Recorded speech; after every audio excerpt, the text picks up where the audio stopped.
ये रिश्ता क्या कहलाता है शो के लीड एक्टर करण मेहरा सोमवार रात को अरेस्ट हुए थे। पत्नी निशा ने उन पर मारपीट का इल्जाम लगाया है। इस पूरे मामले पर करण ने आज तक से एक्सक्लूसिव बातचीत की है। आइए जानते हैं इस मामले में करण मेहरा का क्या स्टैंड है। करण मेहरा ने आज तक से बातचीत करते हुए दावा किया, ये बहुत दुख की बात है कि इतने साल की मेहनत, इतने साल की आपकी शादी में ये सब हो। ये बहुत दुखद है। पिछले 1 महीने से डिस्कशन चल रही है क्योंकि काफी कुछ समय से हमारे बीच चीजें ठीक नहीं चल रही हैं। तो हम सोच रहे थे कि हमें अलग हो जाना चाहिए या हम क्या करें, इसलिए हम चीजों को ठीक करने की कोशिश कर रहे थे। निशा के भाई रोहित सेठिया भी आए हुए थे चीजें सुधारने। निशा और उनके भाई ने एक एलिमनी अमाउंट मांगा, लेकिन वो अमाउंट इतना ज्यादा था कि मैंने कहा कि मेरे लिए ये पॉसिबल नहीं है। एलिमनी को लेकर ही बातचीत चल रही थी। कल रात भी इस पर बातें हुई। रात 10 बजे वो मेरे पास आए इस चीज को लेकर। तब भी मैंने उन्हें कहा कि ये नहीं हो पाएगा मुझसे। तो उन्होंने कहा कि तुम लोग लीगल कर लेना फिर। तो मैंने भी कहा कि लीगल ही करते हैं। आगे करण ने कहा, उसके बाद मैं मेरे कमरे में आ गया और फिर मैं अपनी मम्मी से बात कर रहा था कि तभी निशा अंदर आई और उन्होंने मुझे, मेरी मम्मी, मेरे पापा और मेरे भाई को गाली देना शुरू कर दिया।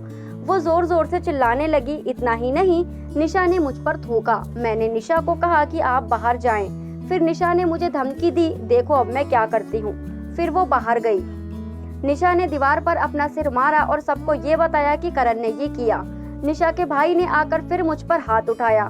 निशा के भाई ने मुझ पर असोल्ट किया। उन्होंने मुझे थप्पड़ मारे और चेस्ट पर भी मारा। मैंने उनके भाई को कहा, मैंने निशा को नहीं मारा है और आप ये घर के कैमरे में चेक कर सकते हो, लेकिन कैमरे पहले से ही बंद कर रखे थे। करण बोले, उन्होंने वीडियो रिकॉर्ड करना शुरू कर दिया और फिर उन्होंने पुलिस को बुलाया, लेकिन पुलिस ने भी कुछ नहीं किया क्योंकि उन्हें पता है कि सच क्या है। झूठा केस करोगे तो सच सामने तो आएगा ही।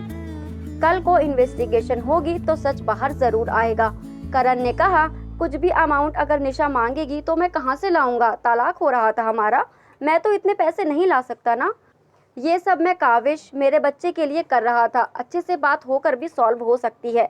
मेरे मम्मी पापा भी कोशिश कर रहे थे, लेकिन निशा मुझे छोड़कर चली गई और मुझे दिख रहा था कि वो मुझे मेरे बच्चे से दूर करने की कोशिश कर रही हैं। करण बोले, मैं कुछ देर पुलिस स्टेशन में था, फिर मैं अपने दोस्त के घर चला गया, लेकिन जो निशा चाह रही थी वो नहीं हुआ मेरे साथ। पुलिस वालों ने भी बात की मुझसे तो उन्होंने भी समझा कैसे निशा ने चीजें संभालने की जगह उन्होंने और बिगाड़ दी। इस पूरे मामले पर निशा का अभी तक कोई बयान नहीं आया है। करण और निशा की बात करें तो वो लंबे समय से साथ में हैं।